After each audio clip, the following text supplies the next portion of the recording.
आज सभी लोग ध्यान देंगे, कक्षा 12 के सभी स्टूडेंट ध्यान देंगे। आज कोणीय फ्रिंज की चौड़ाई देखेंगे।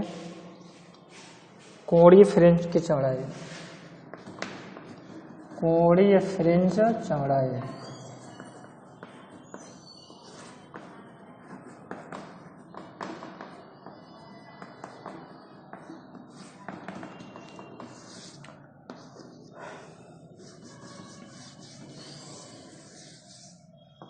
एम में दीप्त फ्रिंज के लिए, एम में दीप्त फ्रिंज के लिए थीटा इक्वल टू होगा लंब बटे आधार होगा। चित्र में हम लंब बताए थे एक्सएम आधार डी, तो यह हुआ एक्सएम अपॉन डी, और यह बराबर एक्सएम जो देख रहे हैं यह होगा एक्सएम होगा। एक्सएम जो दूरी है केंद्रीय फ्रिंज से यममी दीप्त फ्रिंज की, उसका व्यंजक होता है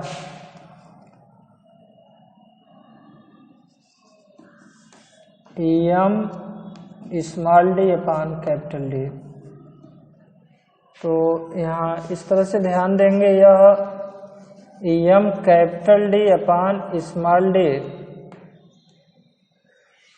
और ये हुआ अपान कैपिटल डी, तो यह बराबर हुआ x m equal theta equal to x m upon d, और यह हुआ m plus m d upon small d upon d हुआ। तो एक्सएम जो दूरी थी तुम लोगों को बताया गया था, एक्सएम दूरी, तो पथांतर एक ध्यान देंगे यहाँ पथांतर S2A बराबर हम सिद्ध किए थे XM small d upon capital D बताया गया था। ये पथांतर है S2A बराबर XM d upon capital D. तो यहाँ एक्सएम जो दूरी होगी तो पथांतर एम लेमडा के बराबर होना चाहिए, तो थोड़ा सा ध्यान देंगे। ये पथांतर जो दीप्त फ्रिंज है उसके लिए एम लेमडा होना चाहिए, तो m lambda equal to XM small d upon capital D. तो एक्सएम इक्वल टू क्या होगा, एक्सएम इक्वल टू होगा XM equal to m lambda capital D upon small d होगा एक्सएम। थोड़ा विशेष ध्यान देंगे, पथांतर S2A बराबर XM d upon capital D हम बताए थे। तो पथांतर जानते हैं S2A जो पथांतर था वो दीप्त फ्रिंजों के लिए एम लेमडा होगा, तो एक्सएम इक्वल टू होगा m lambda D by d. तो यहाँ एक्सएम की जगह प्रमाण रखेंगे, ये जो एक्सएम है वो होगा m lambda capital D upon small d और इनटू ये कैपिटल डी, तो इससे कट जाएगा m lambda upon small d, ये हुआ। इसी प्रकार ध्यान देंगे, इसी प्रकार एम प्लस 1 में दीप्त फ्रिंज के लिए, दीप्त फ्रिंज के लिए ये होगा थीटा प्लस 1 या थीटा प्लस ये थीटा एम होगा, तो यहाँ थीटा एम प्लस 1 लिख लेंगे, और यह बराबर हुआ एम की जगह पर सिर्फ हम m plus 1 lambda upon small d लिख सकते हैं। अब देखो कोणीय फ्रिंज चौड़ाई, तो कोणीय फ्रिंज की चौड़ाई को थीटा से दिखाएंगे या थीटा 0 भी लिख सकते हैं, थीटा या थीटा 0 से दिखाया जाएगा।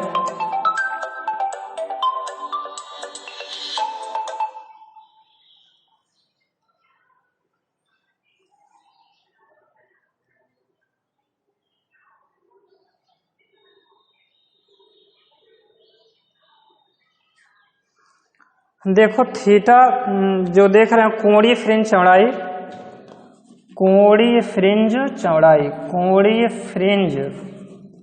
कोणीय फ्रिंज चौड़ाई theta 0 equal to theta m plus 1 minus theta m. तो इसमें थीटा 0 इक्वल टू इसमें से इसको घटाएंगे, तो देख रहे हो कि यह m plus 1 lambda upon d minus m lambda upon a d है। तो थीटा 0 इक्वल टू होगा ये इसका एलसीएम तो हम डी ले लेंगे, दोनों में डी है। यह होगा m lambda plus lambda minus m lambda, तो एम लेमडा से एम लेमडा कट कर थीटा 0 इक्वल टू होगा लेमडा अपान डी। ये हुआ कोणीय फ्रिंज की चौड़ाई। तो कोणीय फ्रिंज चौड़ाई के लिए सूत्र theta 0 equal to lambda upon d, जहाँ लेमडा प्रयुक्त प्रकाश की तरंगदैर्घ्य वेवलेंथ और स्मॉल डी द्विक रेखा छिद्रों के बीच की दूरी होगी, रेखा स्लिटों के बीच की दूरी होगी। इसके बाद बहुत इंपॉर्टेंट हेडिंग बताएंगे, इस लेसन की अंतिम हेडिंग होगी और इसको देखेंगे ध्यान से, इस लेसन का लास्ट।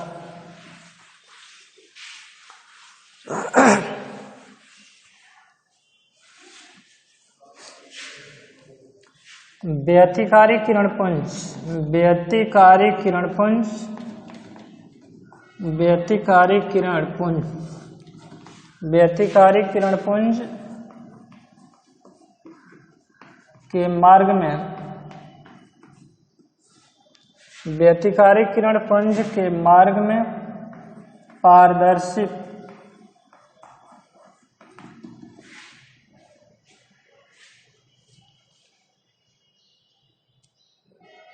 व्यतिकारी किरणपुंज के मार्ग में पारदर्शी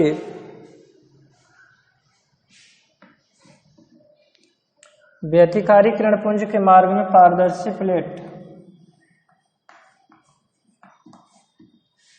का प्रभाव,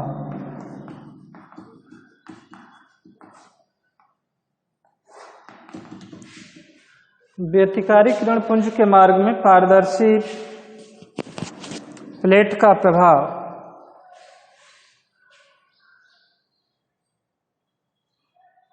तो इसके बाद थोड़ा ध्यान देंगे।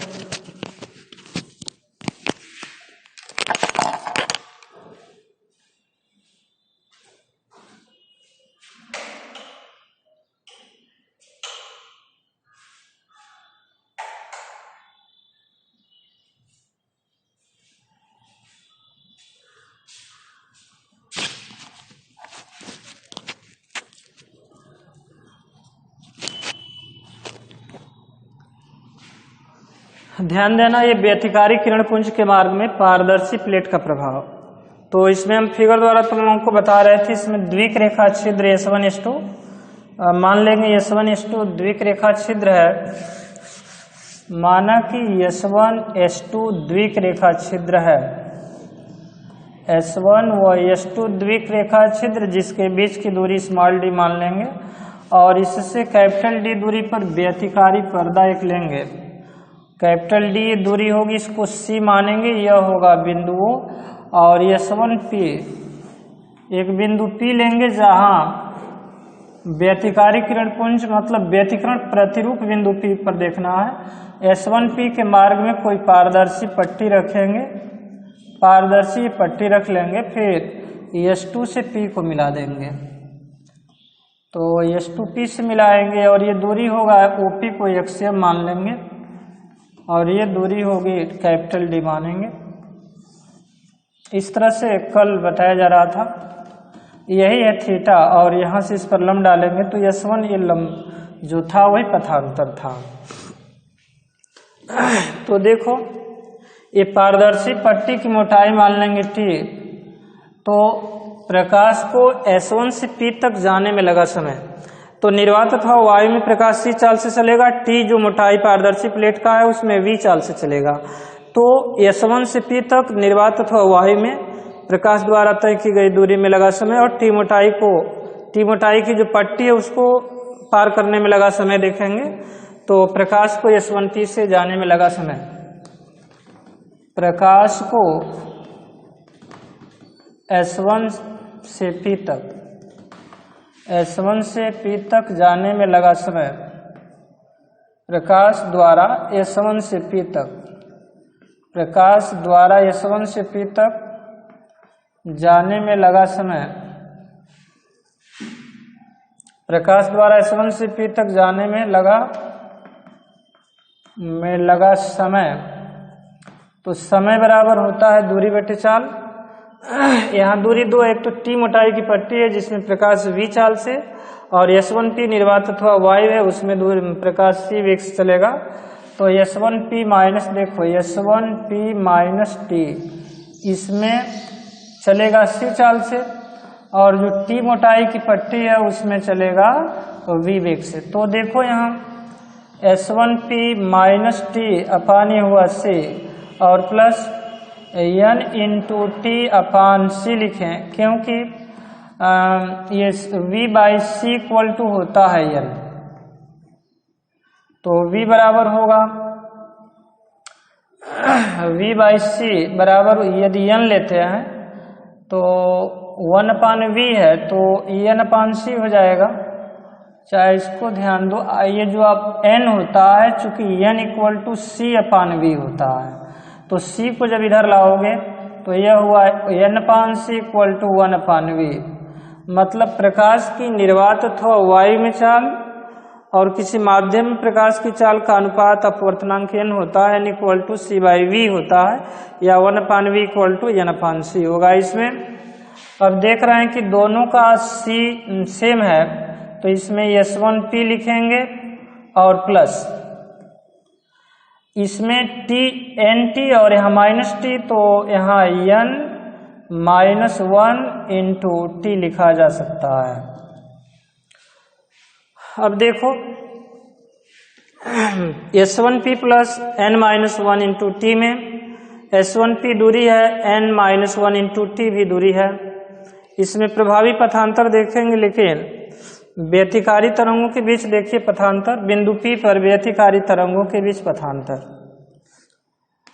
बिंदु P पर व्यतिकारी तरंगों के बीच पथांतर, व्यतिकारी तरंगों के बीच पथांतर, तरंगों के बीच पथांतर, तरंगों के बीच पथांतर होगा। पथांतर इक्वल टू, ध्यान देना है उसमें, पथांतर S2A इक्वल टू, तो S2A का मतलब S2P में से S1P को घटाएंगे तो पथांतर होगा, मतलब S2P माइनस S1P और माइनस ये होगा N माइनस 1 इंटू टी। ये हुआ बिंदु P पर व्यतिकारी तरंगों के बीच पथांतर। और इसमें देखो, चूंकि हम जानते हैं, फिगर में ध्यान दो, चूंकि S1 S2 equal to small d comma CO बराबर ये है कैपिटल D, तथा OP इक्वल्स टू है एक्सियम। इसको मान लेंगे यस एक्सियम, यमवी वो फ्रिंज बनी है बिंदु P पर, तो उसको हम एक्सियम मान लेंगे, दूरी है एक्सियम। अब बता सकते हैं कि जब यह है तो S2P minus S1P equal to, ये पथांतर है, तो पथांतर S2P minus S1P equals to XM D upon capital D। XM small d upon capital D, तो यहाँ ये मान रखेंगे। और प्रभावी जो पथांतर होगा आप ध्यान देंगे, अतः प्रभावी पथांतर, व्यतिकारी तरंगों के बीच प्रभावी पथांतर, व्यतिकारी तरंगों के बीच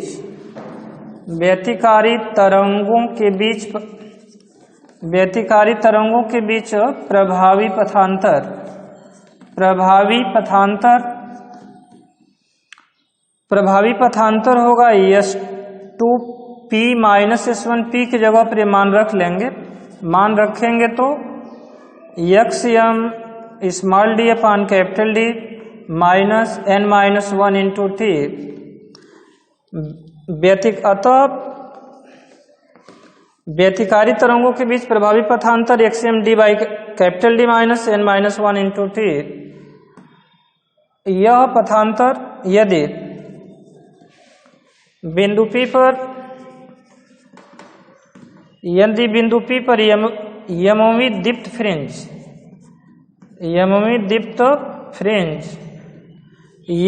यदि बिंदु P पर यमोमी दीप्त फ्रिंज हो, तो यमोमी दीप्त फ्रिंज यमयुक्त दीप्त फ्रिंज हो तो यह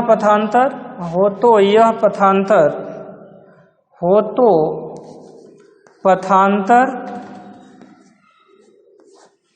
यम लेम्डा होगा। इसलिए ये जो प्रभावी पथांतर है, इसलिए प्रभावी ये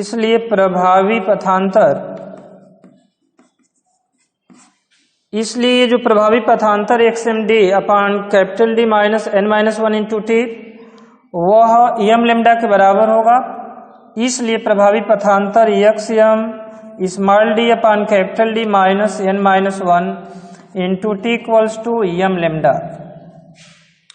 अब इसमें माइनस n-1 टी को उधर ले जाएंगे तो यह होगा XM small d upon capital D equals to m lambda plus n-1 into t. तो XM इक्वल टू हुआ XM equal to d upon small d और in bracket n-1 into t plus m lambda. अब ये तो देख रहे हैं T मोटाई की जब पट्टी रखे हैं तब ये XM है, केंद्रीय फ्रिंजों से बिंदु P की दूरी है। अब इसके बाद देखो पट्टी की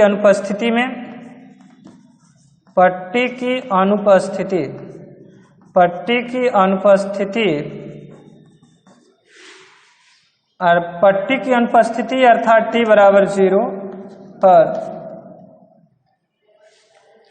केंद्रीय फ्रिंज से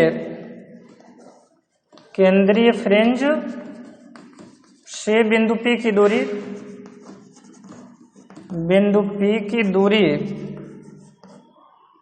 x'(m) इक्वल टू, इसमें t के जगह पर 0 करेंगे तो वह दूरी हो जाएगा d by small d m lambda.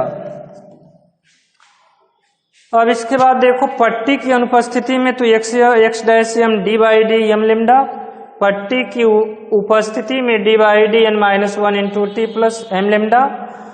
अब विस्थापन देखेंगे, पट्टी रखने से जो विस्थापन है फ्रिंज का, पारदर्शी पट्टी रखने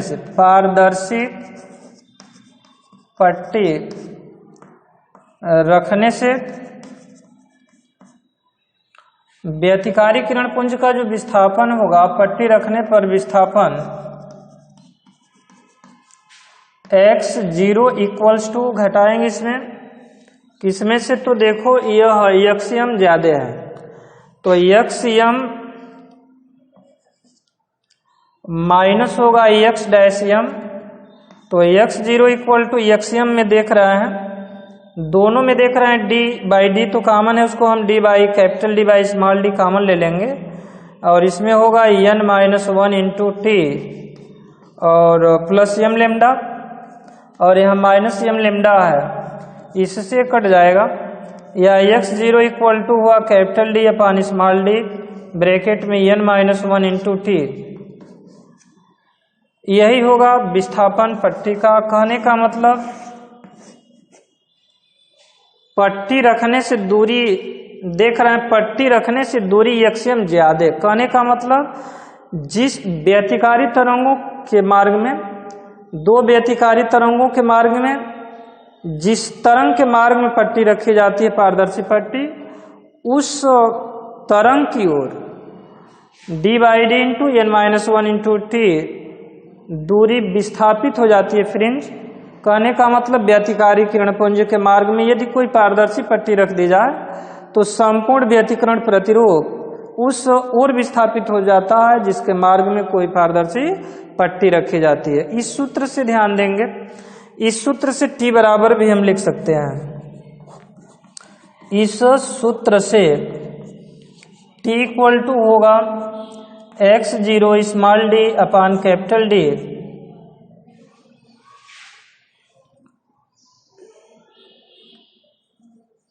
कैपिटल D ब्रैकेट में n-1।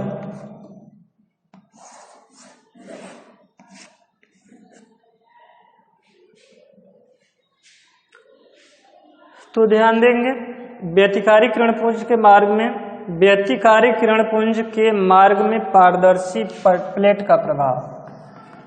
व्यतिकारी किरणपुंज के मार्ग में पारदर्शी प्लेट का प्रभाव ध्यान देंगे। कहने का मतलब व्यतिकारी किरणपुंज के मार्ग में यदि कोई पारदर्शी पट्टी रख दी जाए तो संपूर्ण व्यतिकरण प्रतिरूप उस दिशा में विस्थापित हो जाता है जिसके मार्ग में पारदर्शी पट्टी रखी गई हो। अब ये लेसन समाप्त हो जाता है। इस लेसन के सभी सवालों को लगा लेंगे, जो नहीं आएगा बताया जाएगा।